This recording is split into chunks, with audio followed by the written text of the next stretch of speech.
As you look at this page, you'll see that every frame is a rectangle. InDesign is more flexible than that. We do have other options.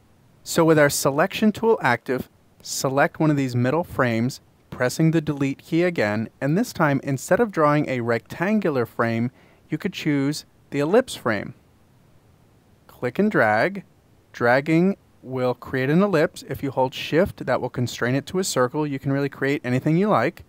You could grab the text tool here and designate that this is a text frame, or you could just grab the selection tool, click this first frame and grab this outport, and then flow that into this middle frame. You can actually see here that frames with a variety of shapes can have text flowed in and out of them.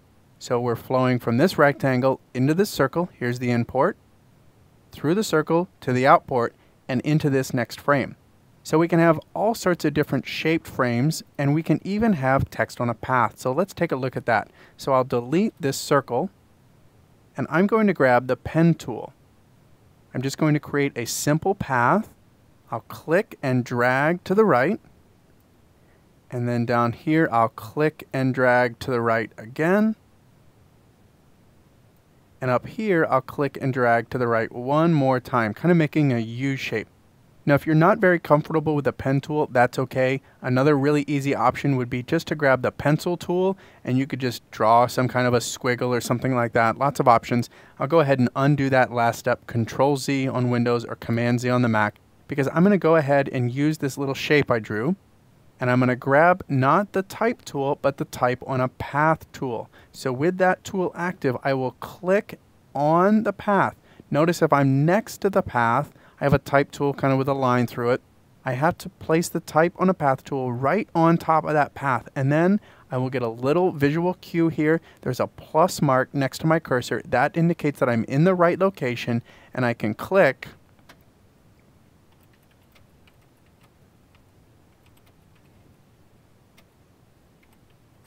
and I can actually type on that path. What you're seeing here are the default type on a path options.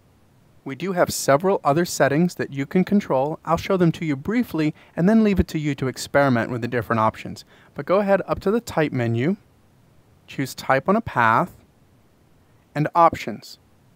We'll move this dialog box up so we can see what we're doing. Make sure preview is on. And the most interesting options are here under effect. This is the rainbow effect. We have a skew effect, which in this case is a little hard to read. We have 3D ribbon, which can be pretty interesting, stair step, and gravity, which is especially fun on rectangular shapes and actually putting text on all sides of a shape.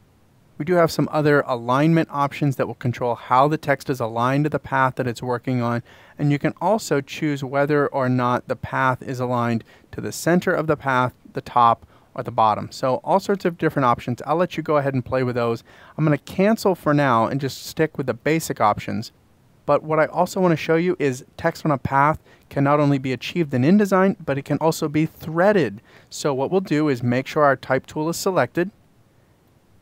Select all of this type. You can even press Control A or Command A to make sure you get all of it, and press the delete key.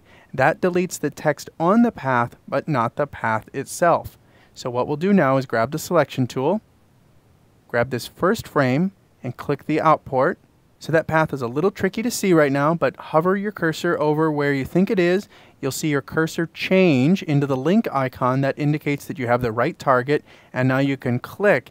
So in this case, the text is now flowing from the frame on the left, over the text on a path, and then to these other frames here on the right.